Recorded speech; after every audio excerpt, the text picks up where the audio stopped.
Welcome to another video from thefanpub.com. It's Alan Shawn back again. Good to be back, Al.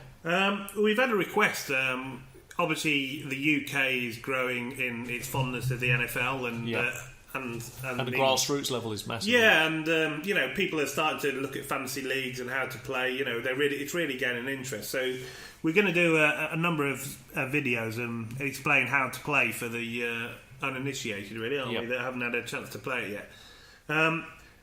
Standard League is the one that used to be accepted as standard, although that is changing, like ESPN are moving to PPR. You can check out the PPR video for that.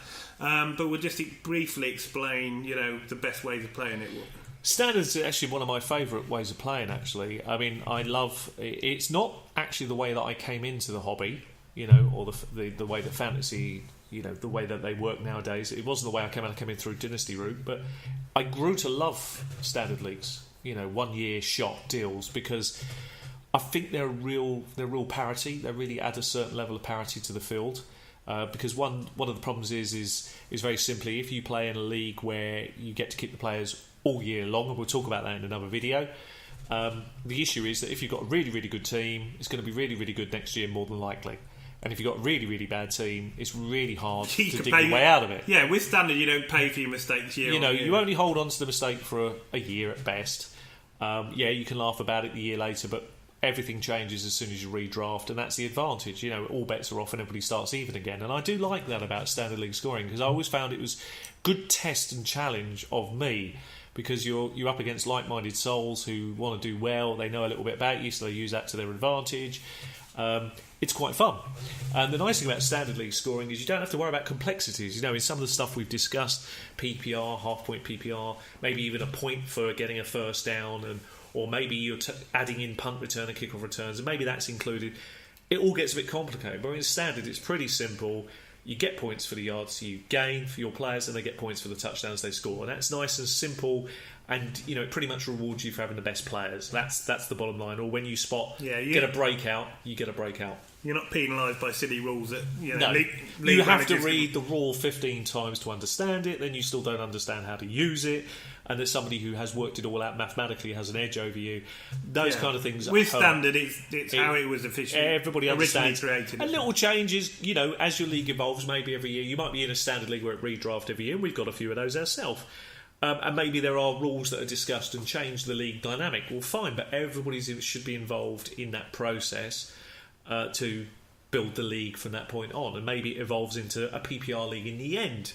But that's great that you started in standard, you cut your teeth, you understand it, so when you're ready to move on, you can move on. It's the best way of learning, and then you can add on the extra bits once you're more comfortable with the... The nice thing also about standard I like is you could get... you can use all these various websites. You can get magazines, e-magazines, all sorts of help, apps, online stuff. Our videos. Videos, of course, our videos. Yeah, should always remember them. Please like, subscribe. That's the first one you should be mentioning. Should be mentioned in our own videos for great advice and tips. And if they're good, and we like to think we're good, that's something you can go back to. But the nice thing is with this stuff is that, well, I think anyway, is that you're not going to be massively far off. There are some issues. Magazines tend to be the last resort for me, but they get outdated very quickly. You want people who are really on the pulse, who are up to date, who understand the changes. But assuming that you've got a site or people that you like us, remember to like, subscribe and comment, then you're onto something that you can use in standard. You're not penalised by it. And you can have cheat sheets. What they call a cheat sheet is a list of players in an order that you think is where they're roughly going to go. You can print these off most sites, use the information you've gained. It's certainly a guideline. Great guideline. Nice. It's a nice they'll tell you, the ADP, which means average draft position, that a player is going to go in your draft. So, pick-wise, you can look at them.